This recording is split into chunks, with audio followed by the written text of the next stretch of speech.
Welcome, everyone, to this edition of Talented Universe on this 18th day of July in 2025. Before I introduce our special guest today, Marcia, how are you doing today? You ready to rock and roll? I am always ready to rock and roll, and we have such a great guest, so happy to be here. Yeah, Greg, how are you doing up north? I'm doing great. A little cooler, a little drier today up here. How are you? I'm good. It's not dry down here, and it's not cooler, so you're lucky, Greg. But I'm so excited. I think this is Dominik's third visit with us, I think.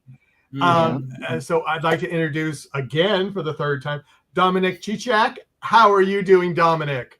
I'm doing fantastic. As you said, Michael, third time. I hope it's going to be the charm. As they I say. hope so too. Yeah. But first time with dear Marcia and Greg, so I can't wait to have a proper chat with them, as the Brits would say.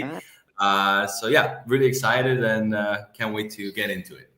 Now we are kind of here for two reasons. One, you were in the first season of The Librarians. After your fun time of 2 episodes on the Ark. Yes. Just 2. But anyway, that's a whole other story. And we're also very excited because I've been hearing about this for, a year and a half that you've been working on your movie. Mago, there's your shirt, everybody. See you right there. So before we get into The Librarians, can you give us kind of an overview of your movie, and then we'll just let the questions kind of roll after that. Yeah. Well, thank you again for this opportunity to have a little talk about my film. As you know, Michael, this has been a passion project of mine for a long time. And it's been the first time that I sort of stepped behind the camera. So this isn't a movie that I act in, which we know this is my primary occupation, an actor of over 30 odd professional projects, whether they be TV shows or films. Now I have stepped into the role of a screenwriter, director, and producer. So it's been a labor of love, shall we say? A lot of hats on one person, shall we say? But I am so happy that it's finally out and it's begun its festival distribution, currently just in Europe, but we're looking for a little over the Atlantic travels, so we'll see what happens in that sort of sphere. But yeah, I am so blessed to say that I had an amazing crew around me. We had 37 people working on this film. 90% of those people are younger than 30, so it's just as I said when we received our first award in our first festival. It was the audience award, and I said that I didn't make this movie, to get awards, but to just showcase the work of these amazing young people and sort of give them an opportunity to show themselves and hopefully get more employment in these unusual times. And I don't see them as competition, but as colleagues that we can grow together. As for the film itself. You might know this, Michael, and our viewers, if they watched the last 2 interviews, podcasts that we had together. I have always been a big fan of Westerns and the Western genre. And I have decided to write a Croatian Western. So Mago is short in Croatian for Magarac, which means donkey. If you have seen our poster, you'll see that the donkey is featured prominently in it. So I took lots of sort of inspiration, shall we say, from the works of Sergio Leone and sort of spaghetti westerns. And, if you're not so well versed in the Western world, that's basically anything Clint Eastwood has done in the 60s and the 70s. So The Good, the Bad, and the Ugly, and that sort of films, which you might see in our sort of costumes and things like that. But I didn't want to do something that's disingenuous, and I didn't want to try and replicate, some sort of American culture or that. So it's filmed in Croatia. Croatia is where it's happening. So it's set in the 1800s, late 1800s. So it's not in the sense that we have in our movie,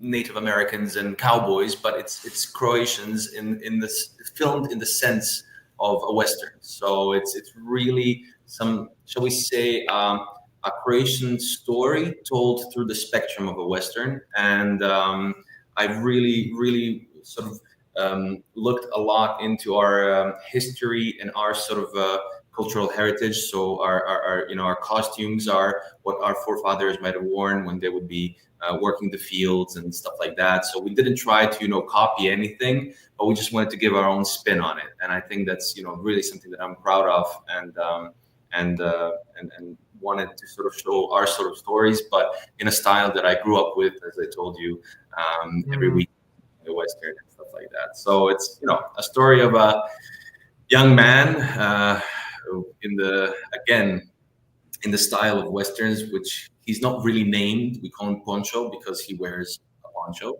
I know, very imaginative. Okay, yes. You see him traveling with his donkey through the wilderness of northern Croatia. And we get to the point that he reaches this large clearing in the middle of this wilderness. And he sees like a very rudimentary sort of camp, a small campfire and a cart, a horse carriage, whatever you may call it. And these two, shall we say, dodgy characters, these one middle-aged man and a younger accomplice, and they're sort of in a argument, and they're going at it. But what's unusual is he can't see any horses. And how do you get into the middle of the wilderness with no horses in this huge carriage is something that will be answered in our movie. But they notice him and basically ask him for some help, that they may use his donkey so they can pull out the wagon, the cart, the carriage, whatever you want to call it. Actually, what would you call it? A cart, a carriage, or a wagon? I don't know. Wagon.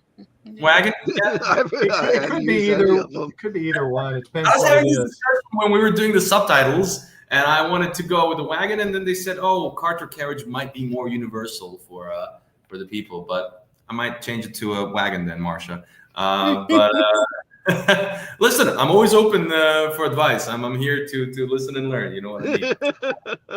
Yeah. But, okay. yeah. Go ahead. He basically, because he's a fine young gentleman, he helps them, and using the donkey and them three pushing the cart, they pull it out, and he basically wants to get on his way. But they say, it would be rude from them that they accepted this help from him and they don't offer anything in return. So they invite him to have dinner and a couple of drinks of rakia with them. And this is where the story sort of develops, and we won't spoil from there. Yeah, we don't want to spoil. But before I go to Marcia, I'm gonna. I was gonna ask this question, Susie, just so you know, but I'm gonna let her. I'm gonna put hers up here, if it will come up. And I'm having one of those issues today. Hi, Dom. How did you like being a dashing, suave, debonair ladies' man actor on the new Librarians episode and the House of Cards? Well, thank you, Suze, for this beautifully worded question. Shall we say? Debonair, is that what gets you? It gets to the, I think, the center of what 𝗖𝗢𝗡𝗚, the actor, was, and I really enjoy playing characters like this. I think it's so much fun. It's a little different to what I am personally, I hope, but it's just such a fun, crazy, sort of out there personality, which you have to thread a fine line between going into a caricature and going into this insanity, because we have all met these sort of characters in our lives. They perhaps aren't so explicit because the time difference allows us to showcase him like in that time period, like he probably was. But I truly enjoyed it. It's so much fun, and I've really liked pulling out my British accent. I didn't use it in a while, so 𝗖𝗢𝗡𝗚 is the name, acting's the game. You know what I mean? So it was just a fun sort of exploration of doing something different, and that's, as an actor, that interests me. I don't want to do the same characters over and over again. And I mean, going through our conversations, I think it's a stark difference to Harris Beckner in The Ark. I think they were very opposite, even though love is somewhere in the air for both of them. I think Harris only had one lady in mind. Well, Chauncey had lots of ladies in mind. There you go. Yeah. Oh, yeah. Now, speaking of Chauncey, I think I'm going to steal Marsha's question, but I don't care. Did you make up the name, or was that a name that was given to you in the script? No. That was written in the script. I'm not going to. Okay. I'm not going to steal steal the kudos for that. But it was just beautiful, and I tossed it in a few more times during filming to see where it would sort of stick, and to see if we could use it more times, because Chauncey Cooper is just such a great name. It's just You said it so I think eloquently. it gives the character itself, Chauncey Cooper. You just do that and you're already halfway there, and then you add from Ivan Abasic the amazing costume, and I don't even have to act, No, Marsha, go right ahead. Well, tagging on Chauncey Cooper, which is just fun to say. Did you sometimes actors create a little bit of a backstory for their character? Did you, in your mind, create a little bit more of a backstory for Chauncey? Well, fantastic question. Obviously, I think everything in our sort of work can be delved into preparation. So if you do your homework, I know it sounds kind of boring, you can get the results. Obviously, sometimes, you can just, wing it and hope for, a good result, and sometimes it works out. But with this sort of character, it was very interesting. Now, spoiler alert, because it's a bit of a metaphysical, shall we say, being, which is trapped within this deck of cards, as we have seen in the episode. It's not like I'm just playing Chauncey Cooper, the actor. I'm playing this, shall we say, the card of the Fool, which is a very powerful sort of entity, which is basically guarding the world from the devil. I don't think you get more powerful than that, but in the sense that you are not supposed to show that, because we don't want our heroes at the beginning of the episode to even get a sniff of that. You want to toss the audience and the main characters in the plot sort of on a wild goose chase, because you don't want to give it away at the beginning, because then what's the point of watching the whole episode? So here, with Chauncey, of course, I did, as you said, the preparation and the backstory for him. I think the best way to sort of explain it was that I had in the back of my mind that he is this powerful entity. He is playing this sort of position within the deck, and that they are all, shall we say, players on this stage. And as we have discovered through the episode, whenever we have visitors from outside of the deck, it is showcased in a way that those visitors can understand it, convey it. So I believe... Oops.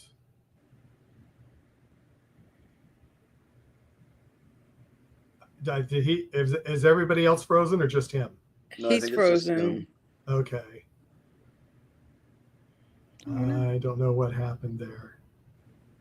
Oh well. Well, Try private chat. yeah, You can ping him. yeah. I'll try to ping him. So Here we go. Oh, good. Hello. There you are. So We you get got cut off? stuck on us, man. You froze on us. We were all No. scared that you'd What's the been last thing you thrown into heard? the cards again. You see, I was giving too much weight, and they just pull me right They back. pulled you right back. Exactly. Yeah. So you were telling us about your backstory. Yeah. Oh yeah, I don't know how much you sort of heard, but yes, Not much. Not much. Frozen in the deck of cards. No, as Marsha said, yeah, I sort of created that sort of backstory of understanding that this is a character which is displayed to our visitors, so to the main characters, that come and visit us in the episode. So I don't think in each iteration, so if a different set of visitors would arrive, I don't think he might be displayed as the silent era movie star, and that we would have this sort of 1930s villa and this whole atmosphere created around it. But this is the atmosphere that was created for these three people that have arrived, so they could understand what's going on due to the huge expanse of magic that is sort of being placed here. So I imagine if maybe the three of you arrived, it would be again a different sort of atmosphere, a different setting, so that our minds can comprehend what's happening. It would be the Ark, I'm sure. Mm-hmm. Possibly. I could have been, Harris again, or who knows? But it could be. So with that, metaphysical sort of aspect, I didn't play him on like, oh, he did this and this silent movie and stuff like that. But it was just, this is the projection for the visitors in our deck, but I am the position of my card and my sort of role, which is actually protecting the world from a much bigger evil. Thank you for that, because that adds more depth. I'm going to go back and watch it again now because Chauncey does tell us about the Princess Lucille, and explains about the nun. So that was a really important part of it, and that adds some depth to it. Thank you. And I think it really has that rewatchability, as you say, because it plays on different sort of levels. So now that you have this sort of knowledge, looking back at it, you're like, ooh, he's telling about something much bigger than Princess Lucille. And even though Chauncey, kind of meets his demise in the episode quickly, I see how he might come back, because it's all it's all in another dimension kind of thing. So no spoilers, but fingers crossed. Right to Dean and right to Jonathan. Yeah, we'll see. Thank you. We'll see. Okay, Michael. Go, Greg. First, really quick comment. I was thrilled to see you again in 30s and 40s clothing. I must say that is a style that suits you. Thank Because you. I noticed on your IMDb profile, there's pictures up there from Fremetsla. Time of Evil, yes. And that style of suit I've always loved, and absolutely fantastic. Absolutely beautiful. Even Avasic, our costume designer, has again outdone herself. You think that she, showed what she can do in the Ark with those spacesuits and everything. Then she goes into a completely different direction. And as I told you, like it's been so amazing, to be checking out. I had multiple suits ready for this show, and this was the one that we chose, and it was the first one I put on, and even I was like, yeah, that's the one. But let's just check the others just in case. But it is truly amazing, and it gives you sort of a stature. It gives you a different sort of when you wear different clothes, different shoes, it changes the whole way you sort of stand and hold yourself. So it was really, really amazing. But thank you very much. I enjoy wearing these. So I want to go back to the movie a bit. You mentioned that there weren't horses for the cart. Do you have horses in your movie? So we have a donkey, and the donkey's name is Cvijetko. If I can translate it, it would be flower, but it's like flowery. So he's like a little flower. And I had an audition between I think 114 donkeys, because I believe in auditioning and in getting the best man, lady, or animal for the part. And I love him to bits. But I think I have somewhere 4 grays on the back of my head because of him. Wow. Because they don't say they're stubborn for nothing. There is a little bit of truth in that stereotype. But no, he was so amazing, and everybody loved him on set. The man who is the owner of the donkey farm, who borrowed the donkey for the filming, he called me 2 or 3 days after we finished filming, and he was like, "What did you do with my donkey?" And I was like, "Oh my God, we really took care. I love animals, I wouldn't." It's like, he gained 3 kilos and now he's lazy. What did you like? We pampered him so much that now I didn't really feel like working too much. So no, but that's I got worried there, because I would it's important that you treat your cast and your animals in the best way possible. So when he gained a little bit from all the treats that we're giving him, I took that as a positive. Oh, that's a riot. But it was, it was really difficult. We shot in the middle of July, and that's somebody's gonna have to do the Fahrenheit, conversion for me here. But we were like in high 30s or low 40s of Celsius. It was like scorching. That's like 90 to 100 here in Fahrenheit. Yeah. Good math, Greg. I'm gonna believe you on that one. That's right. I've been brought up on the metric system, but it was, in the middle of a forest with such high heat, and the donkey, and sort of if you wanna really challenge yourself for your first film, I would say do a historical movie with animals in the middle of the wilderness and with no budget. Oh my goodness! Lots of fun. So lots of fun to battle through that, but he was amazing, and lots of love to him, and I still go and check up on him when I'm in the countryside. So just to quickly follow up, did you have to retake any scenes because the donkey wasn't behaving as you needed it to? I'll be honest with you. I had an amazing cast, and I had an amazing camera department, and we were really pushing it. As I told you, our budget was basically non-existent.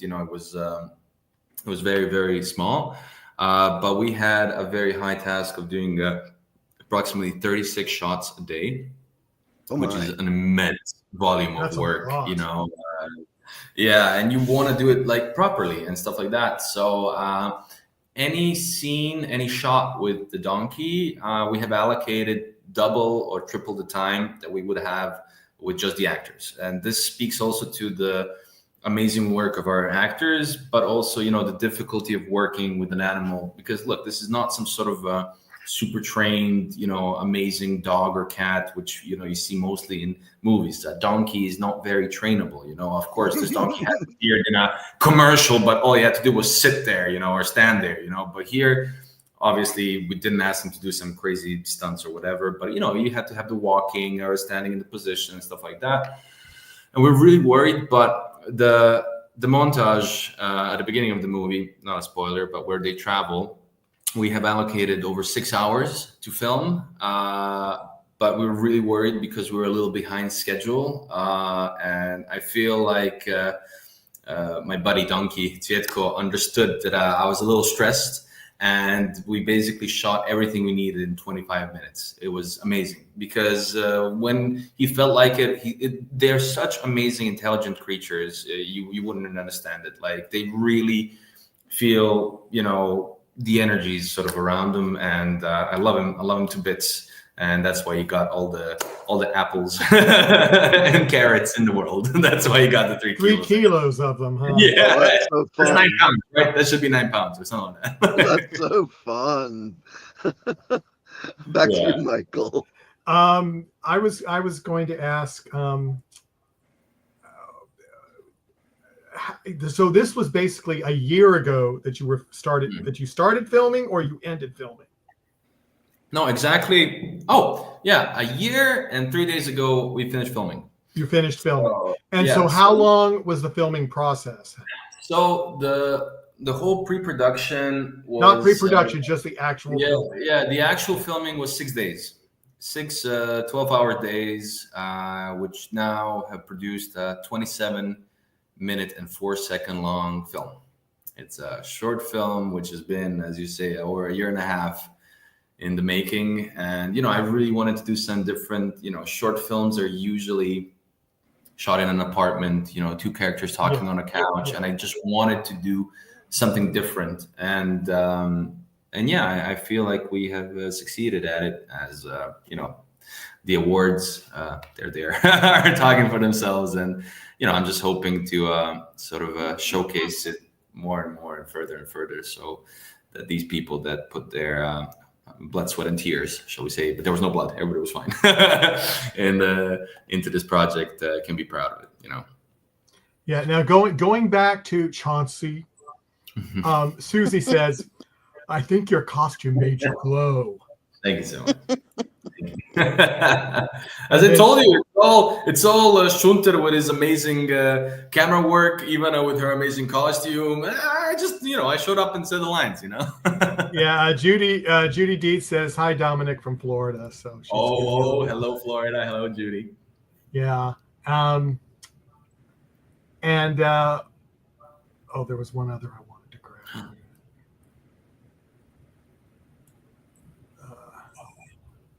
You're both an actor and a producer. Justin says, how will your experience acting shape the upcoming project you're producing, which you have finished, for better or worse?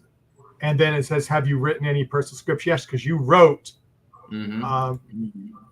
This one. So you wrote Mago. So my initial plan with this, as we said, I finished my drama school in London, and it's been years. I graduated in 2018, but I sort of wanted decades. Decades. Well, in the show business, a year goes by, a lot of things happen. But I sort of wanted to develop. I didn't want to fall into the cliche of actor to director. So many of us sort of go into that world, but you learn a lot of things working on these amazing sets from these people. And I sort of I signed up for a master's degree program of film and TV direction and production, and I just wanted to sort of learn more about the business side of it all, where sort of the production gets into it. And I went into this project just thinking I was gonna write it and direct it, and then it sort of came naturally that nobody's going to be as passionate about your project like you are going to be yourself. That's true. So you gotta put all the effort and all the you have to be in that sense sort of a leader and not a boss, because you have to do double the work of everybody else that you expect them to put in. So with that, I sort of just realized that if I want to do this properly, I'm going to put all the sort of free time and effort that I can into this. And that sort of allowed me to learn a lot about the business side of this, because you gotta find the person who has a donkey, agree on the price, try to get, it sounds silly, but there's so much. Like I had days where I had to 70 or 80 phone calls, just trying to get everything organized and get everything going. When, you look at it and you understand, I understand when there's a director, a producer, and a screenwriter. Like, I understand when there are not only 3 people, but perhaps even 10 people in these sort of different sectors, because there is so much work that, the audiences, they don't have to, but they have no idea. They have no idea what it takes to fix all the sort of behind the scenes, which, we love it. It's crazy. This, as I told you, this is the best job in the world, in my opinion. So I don't feel like, I'm working, but it tuckers you out, it really tires you out so much, because there is such a large scope of decision making you have to go through. Like, everything sort of has to go through you. So I think this was a really amazing project to sort of go through this sort of learning curve. And I really think I have come out a year and a half later with volumes and volumes of knowledge that I did not have before, even though I have been in this business and I know of all these things. But once you sort of experience it on your skin, it's a whole different shebang. So yeah, I really do enjoy writing, and I have been I wouldn't say pressured, but I've been told by many people that I should continue. I think right now I have my hands full with both my acting career. I have some projects which I might tell you about, which are upcoming now, and now with the distribution of Mago, going to different festivals. So I have some ideas. I even have some things that are sort of developed, which might be pitched in the future. So yeah, still primarily an actor, but I really think that now, seeing the reaction of the people who have watched this film and sort of worked on it, I understand that I have a horse in the race, shall we say, or even a donkey. For these positions of a director, producer, and screenwriter, but certainly not all 3 on a project. So I would tell to Justin, if you're thinking of embarking on this sort of journey, certainly attempt to diversify and get some people for that, because I had amazing Dunja Ivezic, who is just written as an editor and a script lady, but she was my right hand for everything. Without her, I couldn't do this. I had an amazing Jan Kožić, who was the first AD. Again, he went way over what a first AD should just be doing. And my amazing DOP, Filip Šarić, who, that kid, if he has any luck, I'm telling you, he's ending up in Hollywood. So remember that name. Those people really, this sounds like, oh, I did everything. I wrote it, I produced it. No way. Without those 37 people around me, none of this would be possible, and I'm forever indebted to them, and I'll be always thankful. So it's really a team effort, but somebody's got to start it and push it, and that's the main thing, I guess. Just teamwork, but believing in what you have and just going for it, because this could have just been an idea, that you talk with your friends over coffee and stuff, but if you go for it, some nice things can happen. Yeah, Marcia. When I love Westerns, and when I heard about, I knew about your Western love as well, and I thought, Croatia, Westerns, okay, let me dive into this a little bit more, and I'm fascinated by your take, and I can't wait to see the film. And I also, in my little research, I discovered that there is actually a Western town in Roswell. And it was. Have you been there? So it's a famous, amazing research, Marcia. I gotta tell you, I did not expect this to pop up. Basically, as I told you, these spaghetti westerns, which was actually used as sort of I wouldn't say a derogatory term, but sort of a little making fun of, oh, you can't film in Hollywood, so you go off to Italy or Spain. That's why they're called spaghetti westerns, because they were mostly shot in Italy, which is obviously a neighboring country of Croatia, have gained this cult status because they were amazing films, even though they were shot, with a smaller budget perhaps than they would be shot in America.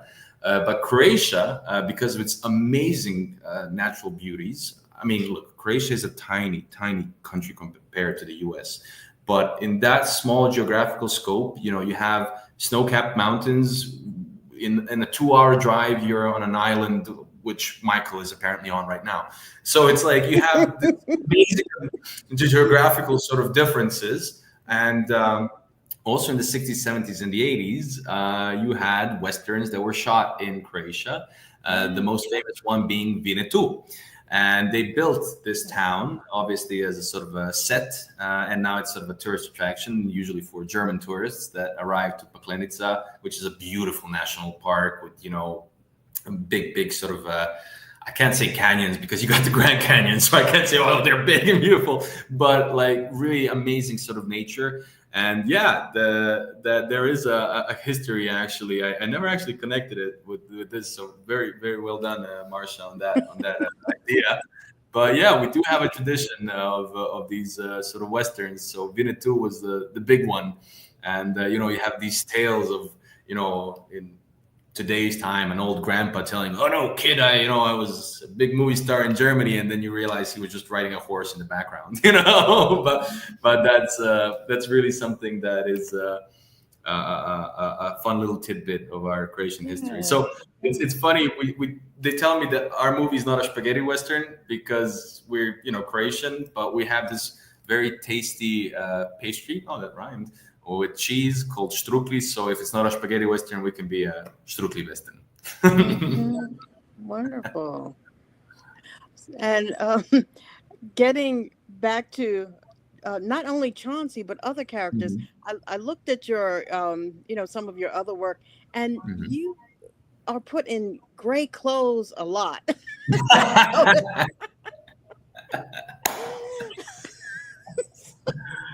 What can I do? Gray looks good on you for some reason, because the Ark suit is gray, and Chauncey is gray, and some of the other characters you play is gray. I just threw that in because It's just. I'm lucky. I guess the costume department likes me. I can't complain. I really had luck with some really beautiful outfits. So yeah, really. But I'll tell you, you get pretty hot in those underneath the. You get a 3-piece suit, as Greg said, with a nice little vest over it and everything, and you're filming and it's hot. Yeah.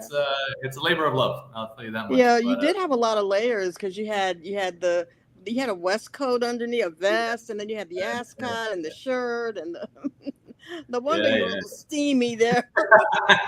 It just comes naturally to Chauncey, you know. He just. But yeah, well, that's why he was glowing. It was, absolutely, yes. It's glistening. Basically, yeah.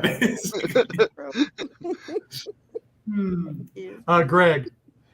Oh geez, I just lost my train of thought again. So okay, are you you answered most of my questions in your discussions already. Don't worry. I asked you if you're writing something else yet, and you had already answered that you've got some ideas. That's an actor's problem. We just go on until somebody stops us. You're a natural. You interview so well. We don't need to ask questions. It's much easier for us. Yeah. I feel my friends would disagree with that. They were like, Dom, you can shut up sometimes. All right, so I'm going to go entirely off base, seeing you already hit all my professional questions. How often do you get over to Venice?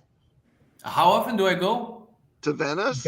Venezia? Oh, I've been 2 or 3 times. So it's not too far from where I'm based here in Croatia. Absolutely beautiful. But I'm not wearing those outfits because you would boil. It's quite hot. But as as I talked to Michael in these previous podcasts, a huge historical buff. So I love just going to see this sort of architecture and experiencing the culture. And I think that's the most beautiful thing that you can experience. And as Croatia is so intertwined with Italy's history, you really can experience it in a wonderful way. So yeah, Venice, absolutely beautiful. Just a little crowded, but what can you do? Everybody wants to come and see the beauty, cars, though. The amazing things that they offer. So yeah, absolutely beautiful. One of my favorite cities. And of course, my follow-up then would be when you have downtime. Where do you travel? Is there some place you like to travel to, or is there something you like to do to kick back and relax? So yeah, I've been quite busy, so I don't have a lot of free time, but I can't complain about that. But certainly, whenever there's a chance, traveling is absolutely number one. Whether it's to just go hide away on some beach and just relax and rest up, or on a different, I have 2 types of traveling. Either it's relax and don't do anything, or we're going to see all the sights. There is nothing in between. So, you can clock in 15 kilometers of just walking around and seeing everything. So I would certainly recommend and invite anybody and everybody to come to Croatia. It's such a beautiful country with so much history, whether you're interested in the Middle Ages or, ancient Roman history. We have the second biggest Colosseum after, Rome, obviously. Second biggest amphitheater in the world in Pula, which is where I just came back from the Pula Film Festival, which is the oldest festival here in Croatia. It's 72nd edition. So yeah, I always try to sort of get away. I traveled through most of Europe, all the way from Greece to Denmark and the Scandinavian countries. Wow. So yeah, I really love these little either a city break, where you run off But I really want to recommend to everybody, and especially to try and eat the local cuisines. Try, what do as the locals do. I think that's the most amazing way to sort of introduce yourself to a different culture and to where you're sort of coming from. Don't go there and eat some sort of fast food and stuff like that. Try something new, and just try to enjoy yourself. It might be not your favorite thing in the world, but at least you can say, okay, I tried it and I seen it, and that's really what I enjoy doing, because history, beautiful sort of locations, meeting different cultures, that's sort of my favorite thing to do. And I think it really helps you develop not only as an actor, but as person. It's awesome. Yeah.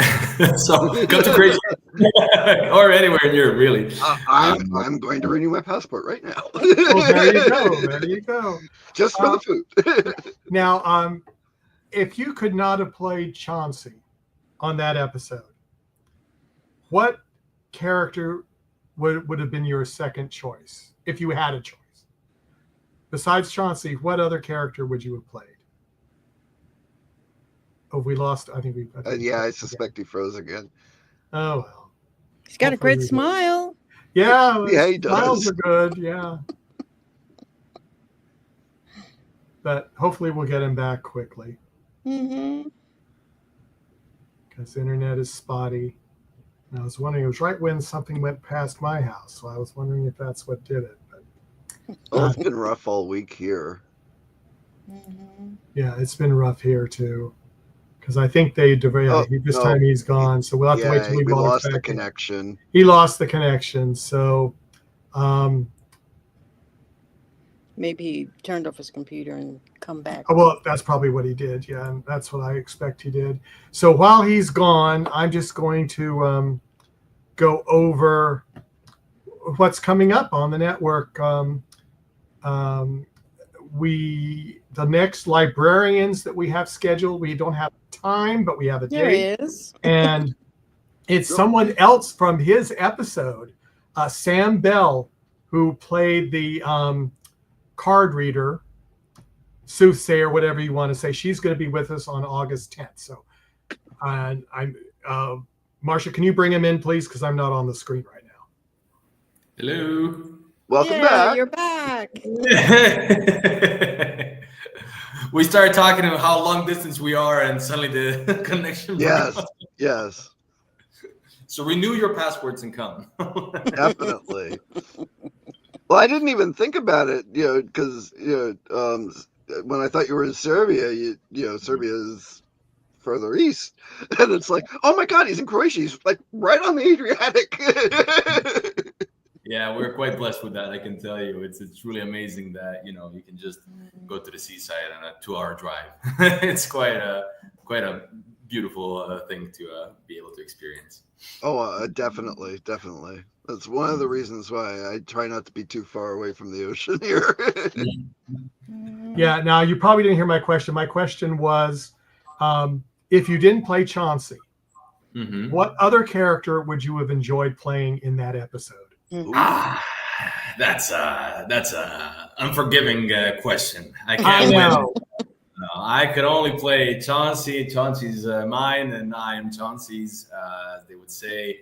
Obviously, we always envision ourselves and what else we could have done, but I think everybody in the cast really did their job wonderfully. So I can't be envisioning myself now. I have, if we had this chat before filming, if I just, seen the script, then I could be telling you things, but now I can't imagine myself. Think about it, huh? Because everybody, they're my friends, my colleagues, and they did such an amazing job.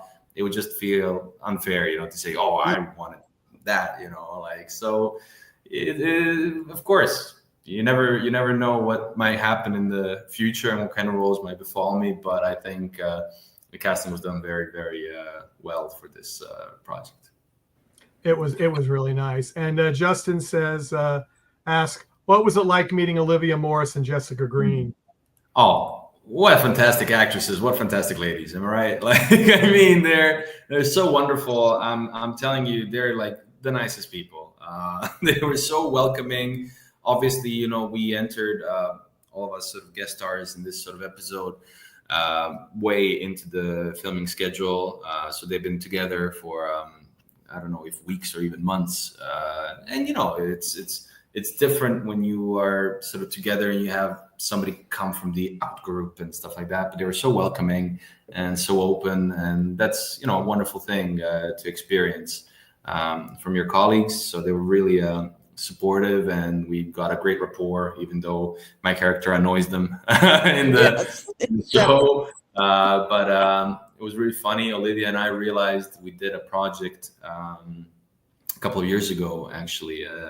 together, but we were never in any scenes together. So we realized we were in the show together, which was Hotel Portofino, where I play Italian revolutionary. So again, a different sort of in a gray outfit.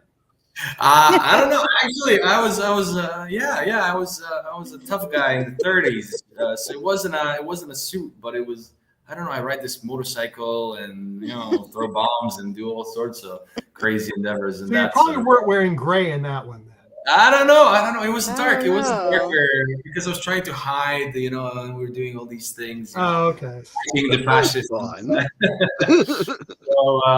it was a fun thing. So we realized we were actually in that together, but we never met. That's the thing. You look at the cast and you think, oh, they're all there. But if you don't shoot the same episode or the same sort of day, sometimes you never. For example, I never met Count. Even though we're in the same episode, simply our shooting days were not intertwined, and I didn't get to meet him. Our librarian. Oh, that's too bad. He's hysterical. But Jessica, they were so, and Bluey too. They were just so great. I knew some of the other cast like Anna Maria and Alex. They were very wonderful to work with. Again, they're sort of local talents and stuff like that. Mm-hmm. They were just amazing because you see them through the spectrum of their characters, but they're really, really sweet human beings. Yeah, I just realized that you did die before he came into the house. So you were gone. That just dawned on me. It's like, you did die early in that episode. Chauncey, not me, I hope. Well, I see you as Chauncey now. Yeah. I'm going to have to see Mago and get... They brought me back after the episode. They were like, come on, Dom, you're done. Whatever. Marcia, do you have any closing questions? Yeah. One quick question. Well, actually two. Mm-hmm. You talked about food in Croatia and how we should sample if we were coming to there. Have you been to the United States before? Yeah, I've been to New York and Philadelphia. Yeah. New York. Well, I'm from New York. So what was one of the first foods that you tried in I think my first proper meal, I went to the Seinfeld diner. I had an all-American breakfast with the bacon and the eggs and the coffees and the whole platter of that. Amazing. Whoa, it was. I gotta say, your plate sizes and servings are a little bit bigger than what we're used to in Europe, so it was quite filling. But the bacon, coffee, and egg combo. Like I always say, if you can do the simple things well, you can do anything. But no, I went on a little culinary tour. Obviously having the Philly cheesesteak and the hot dog on the streets of New York. You gotta go.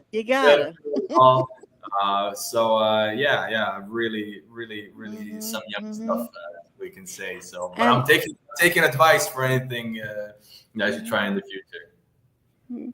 And the following up on your film Mago, how can we assure or help to be able to see it here in the United States? Is there something we can do?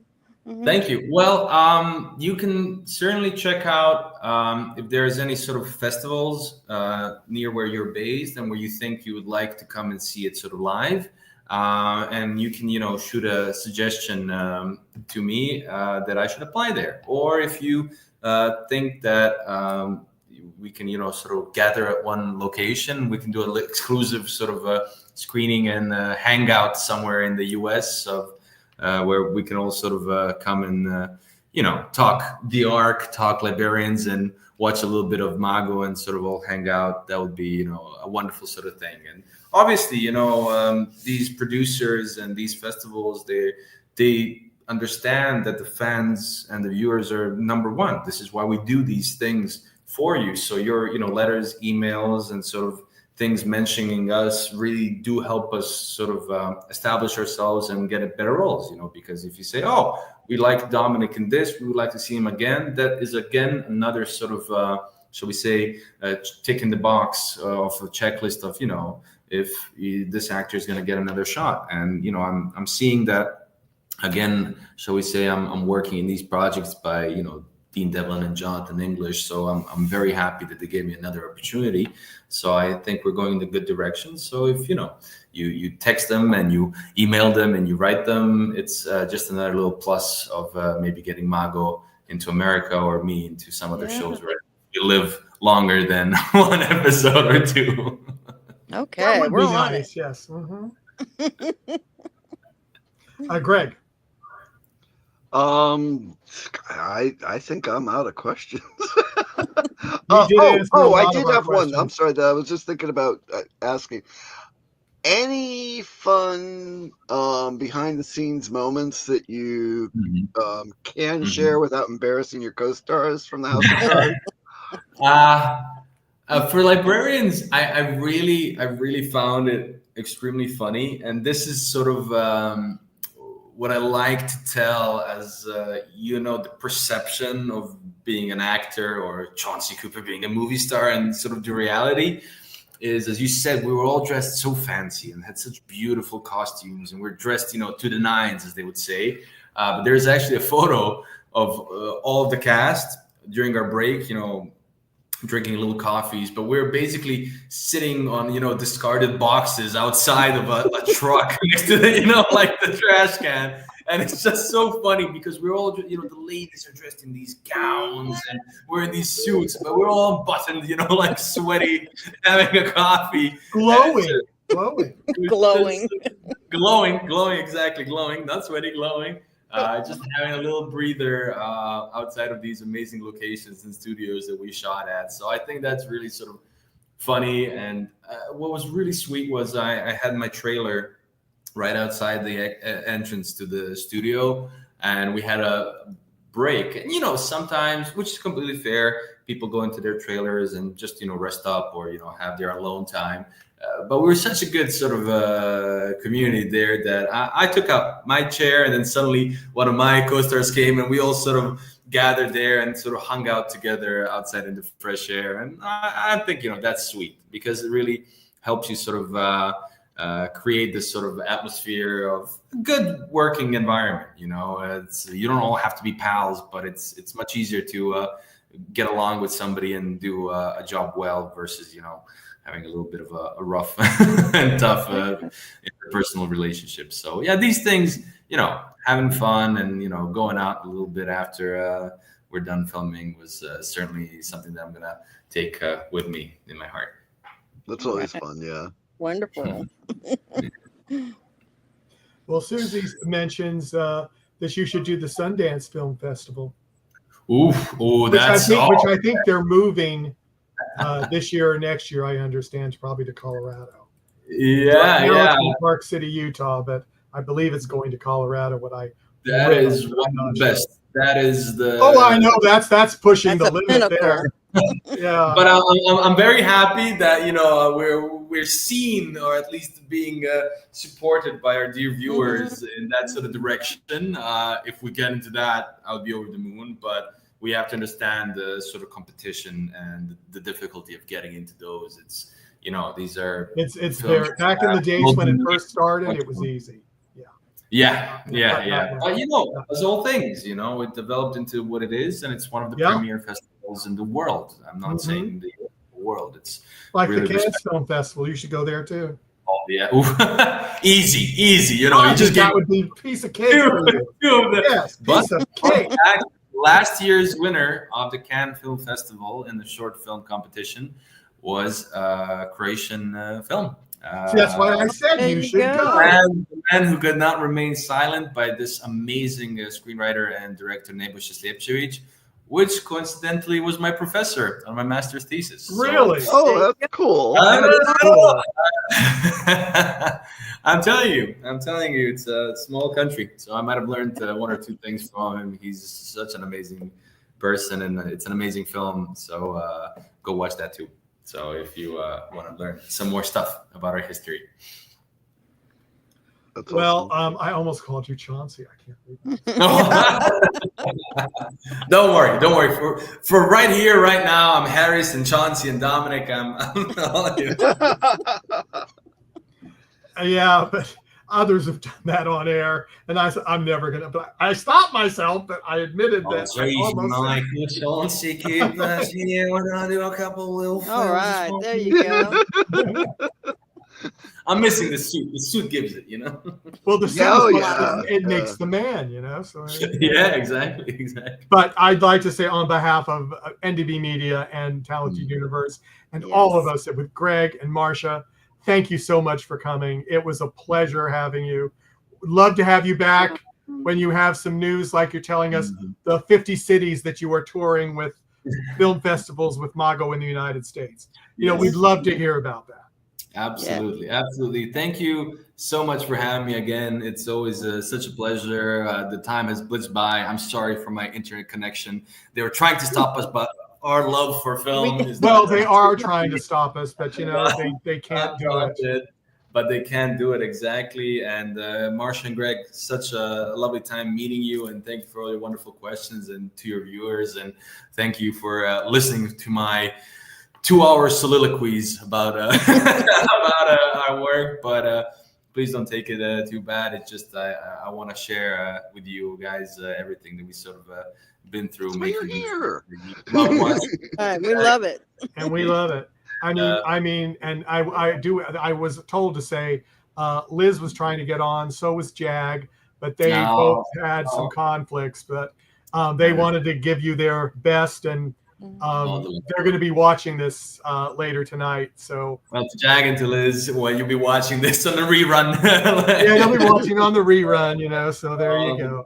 Yeah. But I'm going to close out now, everyone. Thank you for coming, and we'll see you next time. Bye-bye. Thank you so much. Thank you for your support. Ciao, ciao.